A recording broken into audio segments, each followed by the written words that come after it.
They say the internet's dangerous because of strangers. It's not. The real danger is someone who already knows your password. My name's Ethan Parker.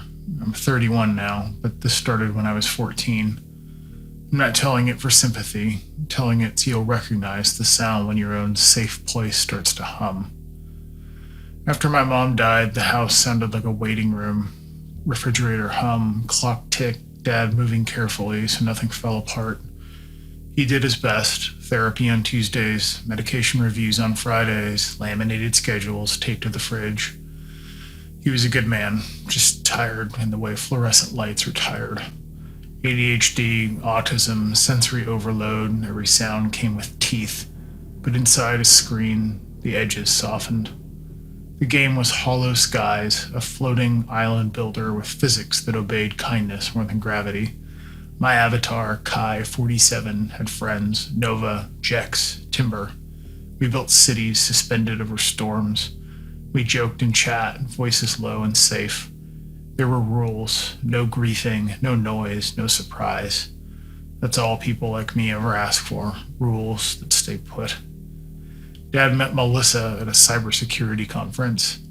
She was neat and gentle, the kind of woman who arranges her pens by color and calls it mindfulness. At first, she treated me like a puzzle worth solving. "How long do you play?" she would ask. "Do you talk to strangers? Do you ever go outside?"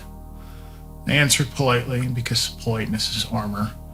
Two-factor authentication, private server, whitelisted IPs. She smiled. "You really know your stuff." For a while, she was fine. Then came the sentences that start small wars. "He needs limits," she would say. "Screens aren't real for connection. You can't hide in there forever." Dad nodded, grateful for help. He didn't have the energy to question. One night, our server log showed a failed login from a local IP. A day later, a new user appeared on our ridge, Mira88. No chat, no movement, just a long look before vanishing. I shrugged it off. Bugs happen.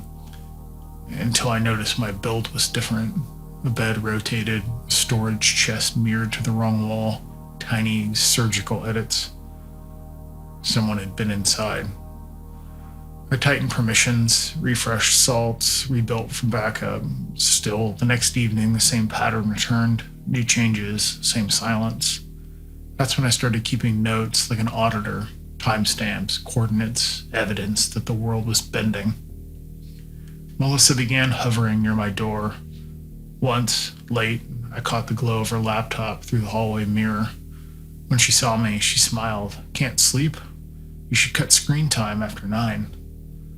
Then came the tea talks. She'd bring chamomile and concern. "Structure helps, Ethan. Let's try a schedule. I know it feels safe in there, but real life's out here." I didn't answer because every word felt like permission. A week later, messages arrived. "You shouldn't be here. This place isn't good for you." I blocked, banned, and rebuilt the firewall. Then came another. "Therapy, 3 p.m. tomorrow, right?" The air left my lungs. That schedule only existed in my private notes app, synced to my computer. Next message. "I miss you, Kite." That was my mother's nickname for me. No one alive still used it. I ran every scan I knew, netstat, tracer route, packet capture, nothing foreign. So I turned detective, set up a USB camera facing the door, hid it under my desk. The next afternoon while I was at school, it recorded Melissa dusting. She lifted my keyboard, inserted a company-branded USB, typed for 30 seconds, smiled, and left. I didn't show Dad. I wanted more for that story. I wanted proof that no one could refute or ignore. That night, Hollow Skies launched itself at 2:13 a.m. A new MOTD glowed across the screen. "Welcome, Kite." Then a voice crackled through chat, soft, exact, impossible. My mother's.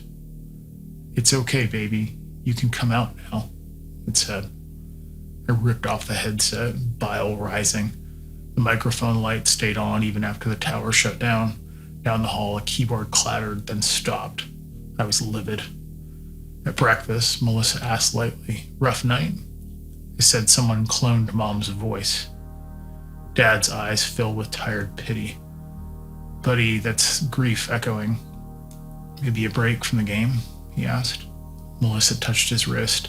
"Screens distort reality. He'll thank us later." That's the thing about gaslighting. It doesn't need volume, just confidence. I spent the day rewriting router configs by hand, deleting every unknown MAC address. At dinner, she said, "I baked your mom's recipe, comfort food. It smelled right. I didn't eat." If she wanted to spy, I wanted visibility. I built a honeypot folder labeled trash with a file called mom_voice_clean.wave. Inside it, a 1-pixel image loaded from my private server. Anytime it opened, I'd see the IP. 3 days later, at 2:13 a.m., ping received, origin, our ISP, our street. Device name began with her company's initials. User agent, proprietary monitoring tool. I printed the log, sealed in an envelope, hid it under my mattress like a feature I could prove. Dinner. Melissa set bowls out carefully, performing normalcy. "I made something your mother used to make," she said.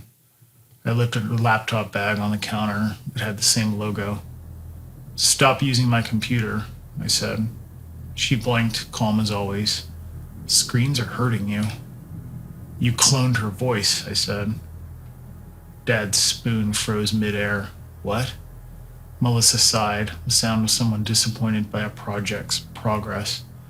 "I used therapeutic simulation. You needed closure." "You hacked me," I said. "I monitored you for safety," she responded. "You broke my server," I said. "I showed you that fantasy isn't connection," she retorted. Her voice hardened. "You can hate me now or thank me later, but at least I did something." Dad stood, chair screech. "Pack a bag," he said. "We're leaving." That night, we slept at a motel with humming AC and no Wi-Fi. I dreamed of static shaped like love. The detective called 2 days later. Terms like unauthorized access and proprietary misuse floated in his monotone. Melissa faced an internal investigation at her firm. She told reporters she'd been protecting a vulnerable child from digital addiction. She said sometimes love looks like limits. I never heard her voice again, but I still hear the rhythm. 3 keystrokes, pause, enter. Dad and I moved. New ISP, new therapist. I stopped gaming. The friends from Hollow Skies sent messages for a while. "You okay? Server's still up if you ever want to build." I couldn't reply. When safety gets weaponized, even kindness sounds like bait. Years passed. I studied network forensics because knowing how systems break is the only way I can breathe around them. Now I secure other people's servers for a living. I tell clients to keep their admin keys separate from the ones they love. Sometimes, late, I take out the old backup drive.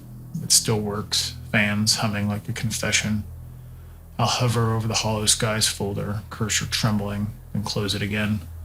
You can't rebuild a world someone used to punish you in. Last winter, I bought a used laptop to flash routers for work. When it booted, Hollow Skies auto-launched. I'd never installed it. The login screen showed a default profile, Kai88. Eerily familiar, not mine, but close enough for me to taste metal. I shut the lid, unplugged the tower, waited for silence to come back. People still tell me the internet isn't real life. They mean comfort. They mean you can log off. But they're wrong. Real life can log in. It can memorize your speech patterns, wear your dead mother's voice, call it care. It can crawl through firewalls built from trust and say, "I'm doing this for you." If you need rules, take mine. 2 factors good, but don't share the phone. Back up your life somewhere love can't reach with a screwdriver. Believe the part of you panics first. It's not paranoia if someone else has root access. And if one night a window opens by itself and greets you with a name no one should know, don't argue with it. Pull the plug, change the locks.